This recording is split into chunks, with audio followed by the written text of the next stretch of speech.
సుప్రీంకోర్టును ఆశ్రయించారు కవిత. సుప్రీంకోర్టులో కవిత రిట్ పిటిషన్ దాఖలు చేశారు. లిక్కర్ కేసులో తనను అక్రమంగా అరెస్టు చేశారని పిటిషన్లో పేర్కొన్నారు. తన ప్రమేయం ఉన్నట్లు ఆధారాలు లేవన్నారు కవిత.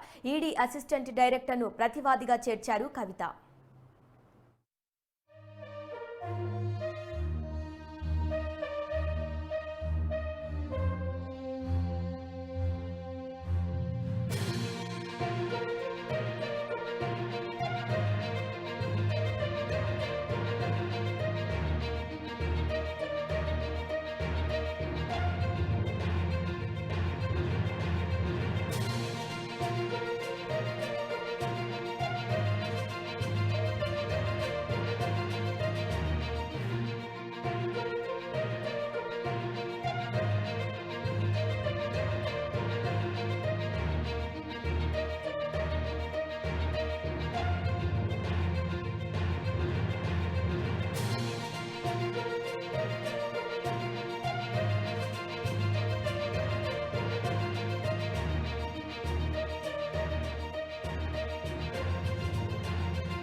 సుప్రీంకోర్టును ఆశ్రయించారు కవిత. దీనికి సంబంధించి మరింత అంశాన్ని మా క్రైమ్ బ్యూరో చీఫ్ కృష్ణ అందిస్తారు. చెప్పండి కృష్ణ.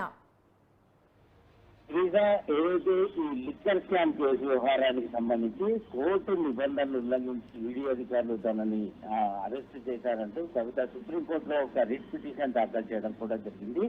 ఈ నెల 19వ తేదీన సుప్రీంకోర్టులో దీనిపైన కేసు కొనసాగుతున్న నేపథ్యంలో కోర్టు ఏదైతే కొన్ని నిబంధనలు ఇచ్చింది కవితని ఈ కేసు అంటే కోర్టులో ఉన్న ఆ వాదనలు పూర్తయ్యే వరకు ఆమెను అరెస్ట్ చేయవద్దని, అంతేకాకుండా ఈ కేసు వ్యవహారానికి సంబంధించి ఆమె పట్ల ఎలాంటి గుర్తుగా ప్రవర్తన కూడా చేయకూడదు అని సుప్రీంకోర్టు కొన్ని గైడ్ లైన్స్ ఇచ్చింది. వాటిని అనుసరించి ప్రవర్తించుకోవాల్సిన ఈడీ అధికారులు తన ఇంటికి సర్చ్ వారెంట్ పేరు మీద ఇంటికి రావడం, 4 గంటల పాటు నానా హడావిడి చేసి చివరికి తనని అరెస్ట్ చేశారు. ఒక మహిళలను చూడకుండా అర్ధరాత్రి పూట తనని ఢిల్లీకి తీసుకొచ్చి ఈడీ కార్యాలయంలో నానా ఇబ్బందుల పాటు చేశారంటూ ఆమె పిటిషన్ లో పేర్కొనడం జరిగింది. సో ఈ కేసులో సుప్రీంకోర్టు ఇచ్చిన గైడ్ లైన్స్ ను పాటించకుండా కోర్టు విచారణకు అధికారులు పాల్పడ్డారు కాబట్టి వారిపైన చర్యలు తీసుకోవాలి. అసలు తనకి కేసుతో ఎలాంటి సంబంధం లేకపోయినా ముందుగా ఏదైనా వివరణ గురించి సాక్షిగా పిలిచిన వారు ఈరోజు అప్రూవర్ గా మారారన్న విషయాలపైన కొంతమంది వ్యక్తులు స్టేట్మెంట్స్ పైన ఎలాంటి ఆధారాలు లేకుండా తన నిందితురాలుగా పరిగణిస్తూ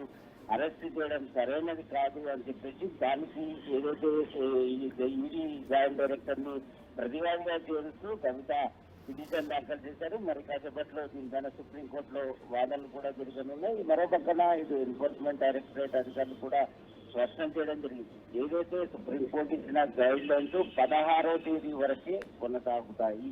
19వ తేదీ నాడు వాదనలు అనేవి మాత్రమే ఉన్నాయి తప్ప కోర్టు నుంచి ఎలాంటి స్పష్టమైన కవితను అరెస్ట్ చేయొచ్చని కానీ ఆ తర్వాత ఆమెను విచారణ చేపట్టి స్టేట్మెంట్ రికార్డ్ చేయొచ్చంటూ ఎక్కడా కూడా పొందుపరచలేదు. కాబట్టి తాను ఏదైతే కోర్టు ఇచ్చిన గైడ్ లైన్స్ అనుసరిస్తూనే కవిత ఇంట్లో సోదాలు చేస్తే ఆమె నిందితురాలన్న సాక్ష్యాలు తమ పట్ల తాము సేకరించాలి కాబట్టి ఈ కేసులో ఆమెను అదుపులోకి తీసుకోవడం జరిగింది. ఖచ్చితంగా దీనిపైన తాము కౌంటర్ దాఖలు చేయడమే కాకుండా వాదనలు కూడా వినిపిస్తామని అధికారులు కూడా స్పష్టం చేయడం జరుగుతుంది. Okay Krishna, thank you.